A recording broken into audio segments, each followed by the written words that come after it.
دیکھیے، قرآن مجید میں دجال کا تذکرہ کیوں نہیں ہے؟ یہ ایک بہت بڑا سوال ہے کہ جس پر علماء نے بڑی تفصیلی بات چیت کی ہے۔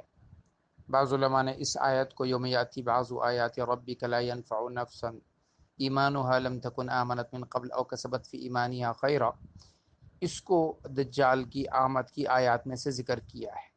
پھر مسلم اور ترمذی کی روایت ہے جو کہ میں نے یہاں شیئر کی ہے کہ ثلاث اذا اخرجنا لا ينفع نفسا ایمانها لم تكن آمنت من قبل او کسبت فی ایمانها خیرا، طلوع الشمس من مغربها والدجال ودابۃ الارض۔ اب دجال کو کیوں ذکر نہیں کیا گیا؟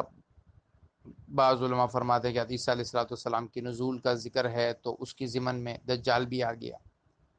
بعض فرماتے ہیں کہ اصل میں دجال کی حقارت کو ذکر کرنے کے لیے اللہ رب العزت نے، کہ دجال اس قابل ہی نہیں ہے کہ اس کو اتنی اہمیت دی جائے کہ اللہ کا کلام میں اس کی جگہ ہو۔